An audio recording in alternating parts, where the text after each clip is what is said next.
नमस्कार दोस्तों। आज फिर हम NER जोन में जो इज्जतनगर डिवीज़न में 26/12/2025 को जो JEE-TRD 25% LDC कोटे के तहत जो एग्ज़ाम हुआ था उसका पार्ट 2 लेके आ रहे हैं। पहले पार्ट में हमने क्वेश्चन नंबर 1 से लेके 30 तक के क्वेश्चनों के बारे में चर्चा की। अब पार्ट 2 में 31 से लेकर 70 तक के क्वेश्चनों के बारे में चर्चा करेंगे। तो शुरू करते हैं। Question number 31, rating of fuse provide on the ST side of 10 kVA 80। 10 kVA 80 के लिए ST साइड में फ्यूज की रेटिंग कितनी होती है? तो जो 10 kVA 80 होती है उसकी फ्यूज की रेटिंग कितनी होती है? 1 एम्पियर होती है। कितनी होती है? 1 ampere.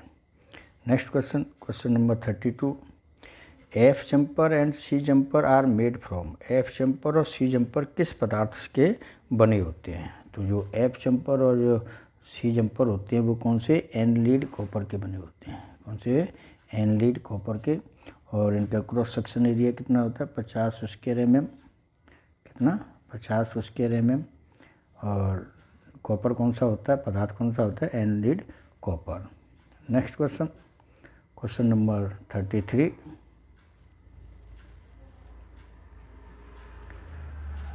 What is the full form of APAR? अपार।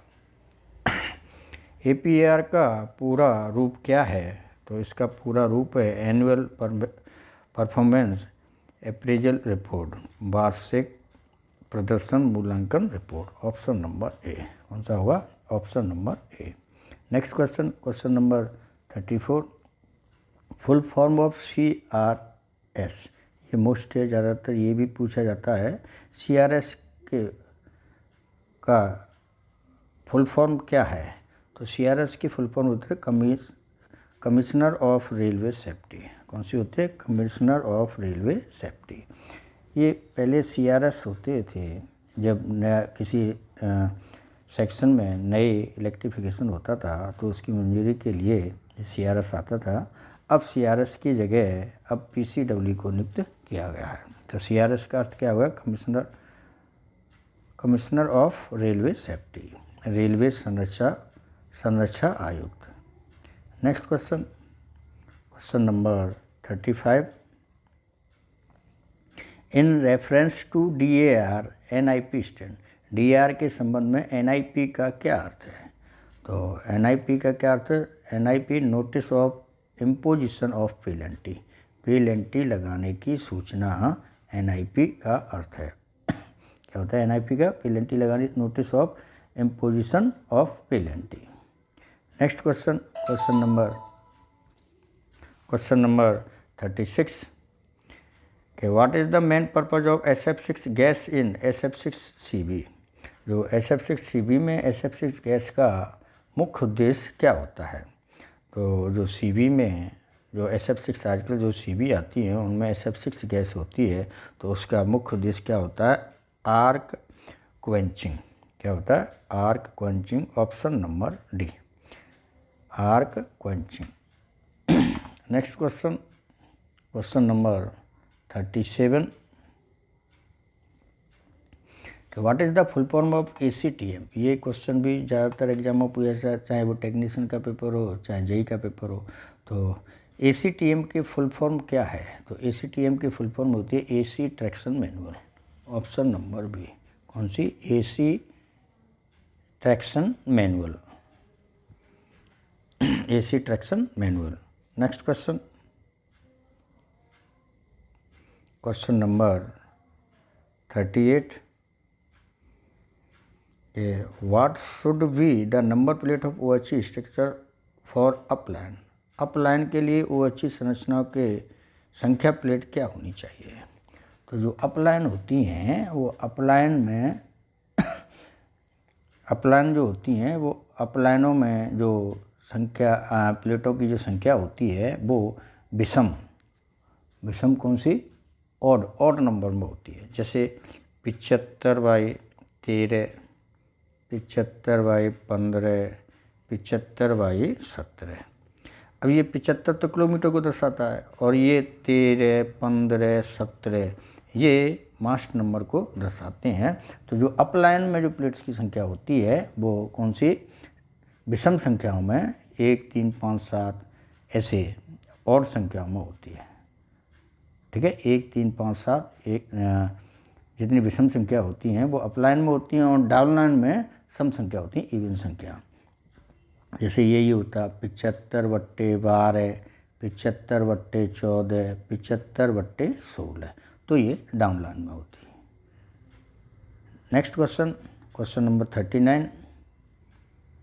तो उस पहले उसका ऑप्शन कौन सा हो गया? ऑप्शन नंबर सी, 75/13, 75/17, 75/15, 17 ये होगा। 39 in AC traction how many droppers are there in 63 span length?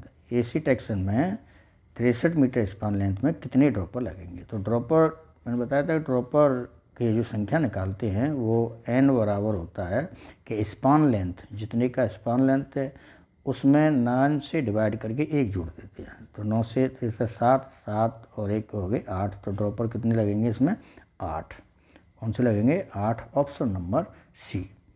तो जितनी स्पान लेंथ है उसमें 9 से डिवाइड करके जो आएगा उसमें 1 जोड़ देते हैं तो ड्रॉपरों की संख्या आ जाती है। नेक्स्ट क्वेश्चन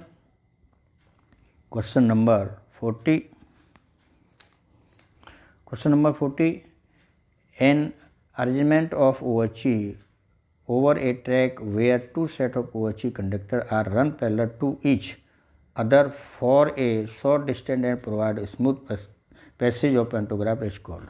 एक ट्रैक पर OHE की व्यवस्था जहां OHE कंडक्टर के 2 सेट थोड़ी दूरी के लिए एक दूसरे के समांतर चलते हैं और पेंटोग्राफ के लिए सहज मार्ग प्रदान करते हैं, इसको क्या कहा जाता है?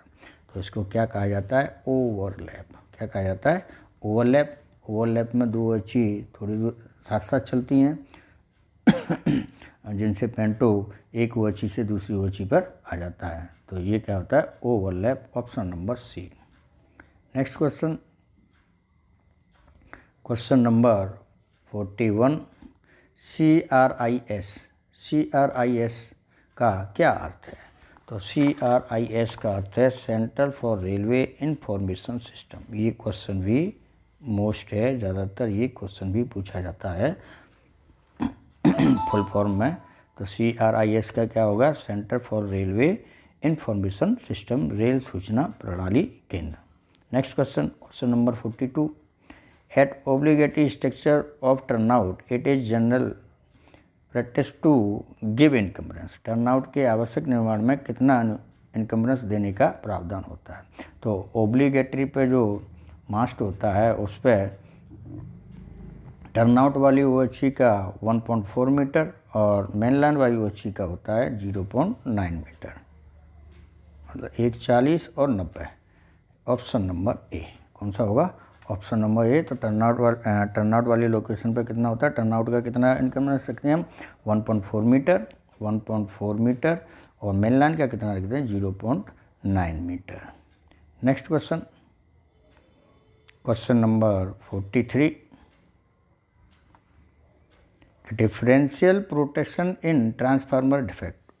ट्रांसफार्मर में डिफरेंशियल प्रोटेक्शन किसकी पहचान करता है? तो ट्रांसफार्मर में जो डिफरेंशियल प्रोटेक्शन होता है वो किसकी पहचान करता है? इंटरनल फॉल्ट की। किसकी करेगा? इंटरनल फॉल्ट की, आंतरिक फॉल्ट की। Next question number 44 in AC traction distance of second dropper from first dropper in 54 metre span. AC traction में 54 मीटर स्पान में पहले ड्रॉपर से दूसरे ड्रॉपर की दूरी कितनी होगी? तो ड्रॉपरों से स्पान में जो ड्रॉपर लगाए जाते हैं वो एक दूसरे से कितनी दूरी पर होते हैं, इसके एक अलग वीडियो बनाएंगे। तो ये होगा अपना कितना होगा? 6.75 मीटर। कितने मीटर पर? 6.75 मीटर पर। 54 मीटर वाले स्पान में कितनी दूरी पर होगा? 6.75 metre. Next question number 45 at the obligatory location turnout contact wire kept how much above from the main line contact wire. Obligatory location पर टर्नआउट कॉन्टैक्ट वायर को मेन लाइन से कितने ऊपर रखा जाता है। तो हम जानते हैं ऑब्लिगेटरी लोकेशन कौन सी होती है कि ऐसी लोकेशन जहाँ टर्नआउट और मेन लाइन की OHE को जो कैंटिलीवर होल्ड करता है वो कौन सी होती है, ऑब्लिगेटरी लोकेशन होती है। और ऑब्लिगेटरी लोकेशन पर टर्नआउट वाले वायर को मेन लाइन वाले वायर से 50 ऊपर रखा जाता है, या टर्नआउट वाले वायर को मेन लाइन वाले वायर से 50 मीटर। जैसे मान लेते हैं मेन लाइन की 580, तो टर्नआउट वाले की रखेंगे 585। तो ये मेन लाइन और ये टर्नआउट वाले, तो 50 ऊपर रखेंगे। Next question number 46। In AC traction which jumper distribute current between catenary and contact wire. AC कर्षण में कौन से जंपर से कैटनरी और कॉन्टैक्ट वायर के बीच करंट प्रवाहित होता है। तो कौन से होता है, C जंपर से। कौन से होता है, C जंपर से। जो C जंपर लगाया जाता है इससे कैटनरी और कॉन्टैक्ट वायर के बीच में करंट प्रवाहित होता है। वैसे एक टेंशन लेंथ में 3 C जंपर लगाए जाते थे। कितने लगाए जाते थे, 3 C जंपर। पर अब वंदे भारत चलाने के लिए हर स्पान में 1 C जंपर लगाया जा रहा है हर स्पान में। Next question number 47। AC filter in substance remove. Sub station में AC फिल्टर क्या हटाते हैं। ये क्वेश्चन भी मोस्ट इम्पोर्टेंट है। तो जो AC फिल्टर होते हैं वो क्या उठाते हैं, हार्मोनिक्स को उठाते हैं। किसको उठाते हैं, हार्मोनिक्स को। Option number B. कौन सा होगा, option number B. Next question number 48। Reactive power is control using. Reactive power को किससे नियंत्रित किया जाता है। तो जो रिएक्टिव पावर होता है वो किससे, कैपेसिटर बैंक से। किससे, कैपेसिटर बैंक से रिएक्टिव पावर को नियंत्रित किया जाता है। तो TSS में जो कैपेसिटर बैंक लगाया जाता है वो क्यों लगाया जाता है कि कैपेसिटर बैंक जो होता है वो पावर फैक्टर को बढ़ाने के लिए हम कैपेसिटर बैंक लगाते हैं। और रिएक्टिव पावर को किसके द्वारा हम नियंत्रित करते हैं, कैपेसिटर बैंक से। Next question number 49। What is the burden of type 1 PT in VA। Type 1 PT का बर्डन VA में क्या होता है। तो टाइप 1 जो PT होती है उसका VA में बर्डन कितना होता है, 30। कितना होता है, 30। Option number C। कौन सा होगा, ऑप्शन नंबर C, 30 होता है। Next question number 50। Where is G jumper use. G jumper का उपयोग कहाँ किया जाता है। तो G जंपर का उपयोग कहाँ किया जाता है, ये हम सब जानते हैं कि G जंपर अनइंस्टूलेड ओवरलैप, टर्नआउट और क्रॉसओवर, मतलब UIOL, टर्नआउट और क्रॉसओवर, इन तीनों में प्रयोग किया जाता है। तो ऑप्शन नंबर C। कौन सा होगा, option number C। Next question number 51।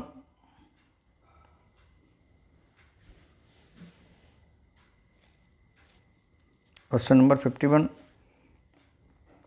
In 25 kV OHE what is the normal capacity of lightning arrester. तो 25 kV AC OHE में लाइटनिंग अरेस्टर की सामान्य क्षमता कितनी होती है। तो 25 kV जो OHE होती है उसमें 25 kV साइड में जो LE लगाए जाते हैं वो 42 kV। तो 25 kV में कितने, 42 kV का लगाते हैं। और 132 kV होती है तो उसमें हम 120 kV का LE यूज करते हैं। Next question number 52।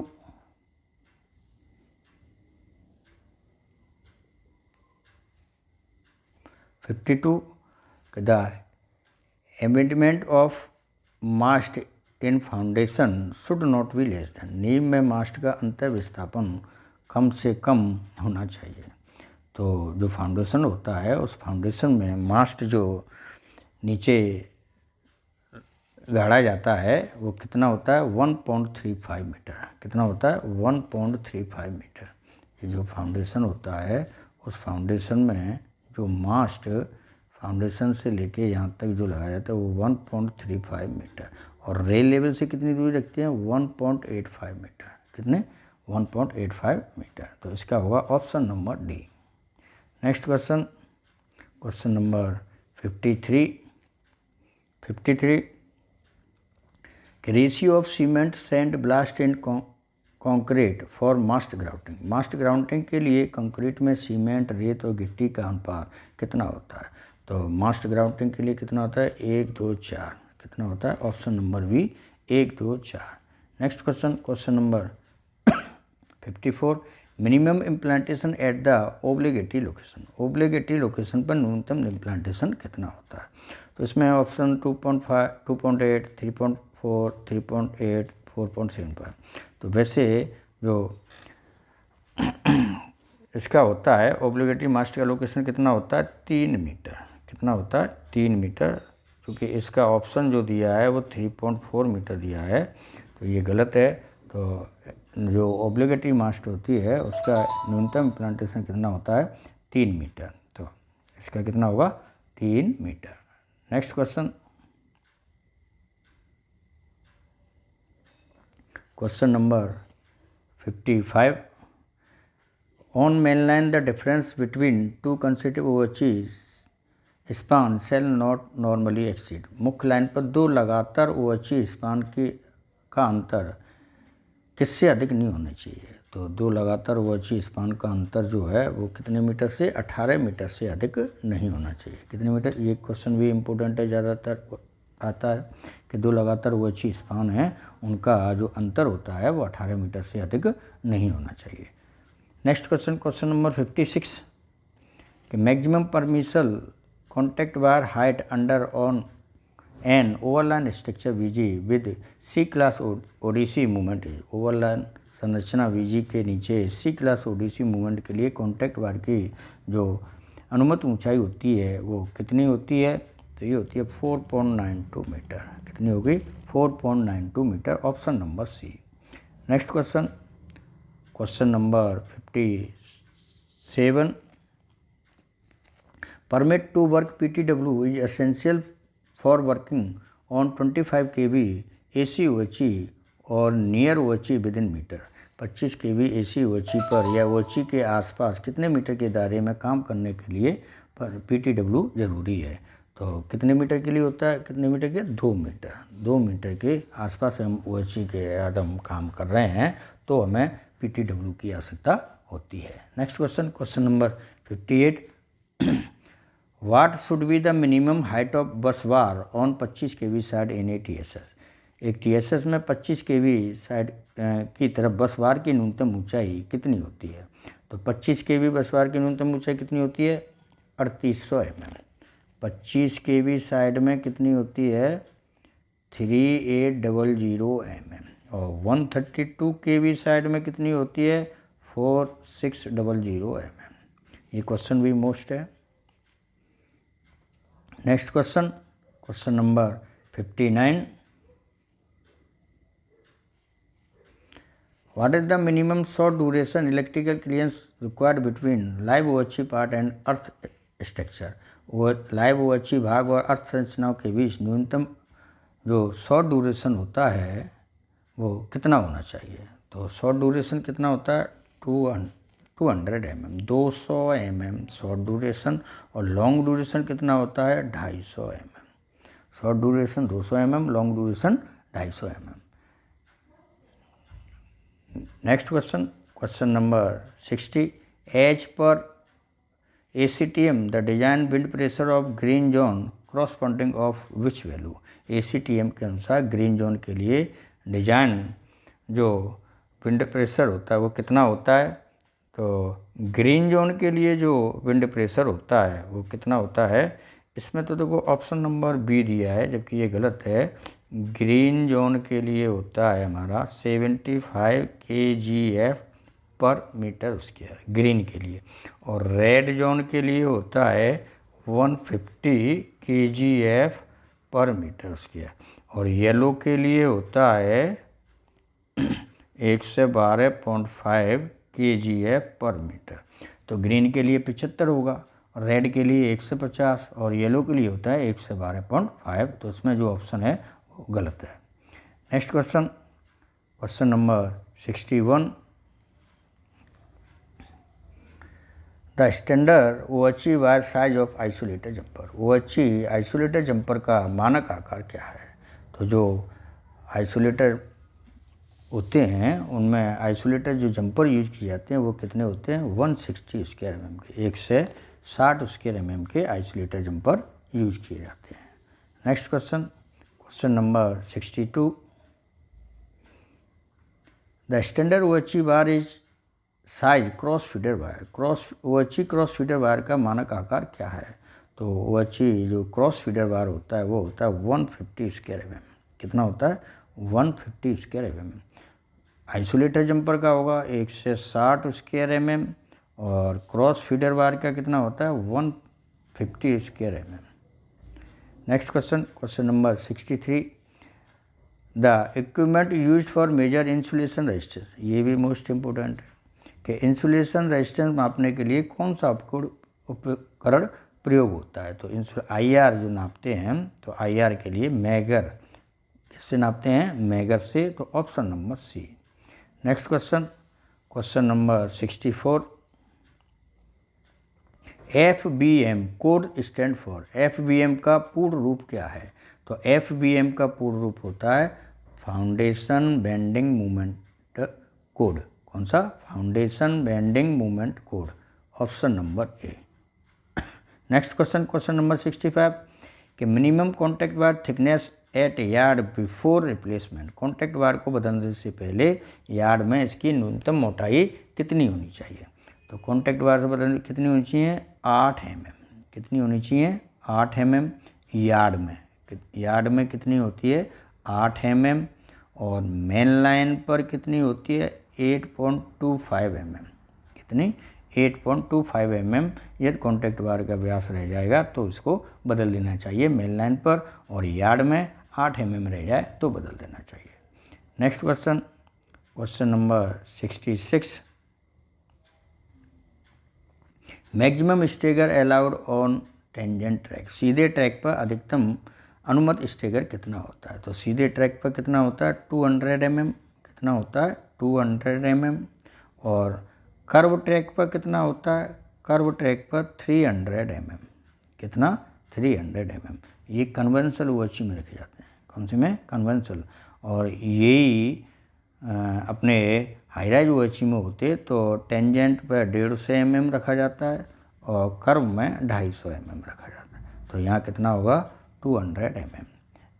Next question, question number 67 कि minimum axle distance between catenary contact wire at smallest dropper shall not be less than. न्यूनतम ड्रॉपर पर कैटनरी कॉन्टैक्ट वायर की अच्छी दूरी कम से कम कितनी होनी चाहिए? तो ये स्पान में सबसे कम लंबाई का जो ड्रॉपर यूज किया जाता है वो कितने से कम नहीं होनी चाहिए? 150 mm थे। Option number C. ये क्वेश्चन भी मोस्ट इम्पोर्टेंट है। कितने से? 150 mm से कम का ड्रॉपर यूज नहीं किया जा सकता। सबसे कम जो हाइट होती है, सबसे कम लेंथ की जो ड्रॉपर होता है वो कितना होता है? 150 mm। Next question, question number 68। Half tenth length near neutral section should not एक्सटेड।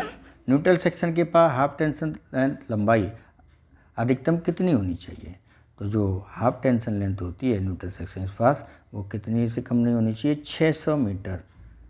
अधिकतम लंबाई कितनी होनी चाहिए? 600 मीटर। Option number D. ये क्वेश्चन भी इम्पोर्टेंट है, ज़्यादातर एग्जामों में पूछा जाता है। Question number 69। Discharge rod cable to be replaced if % of strand broken एक्ससीड।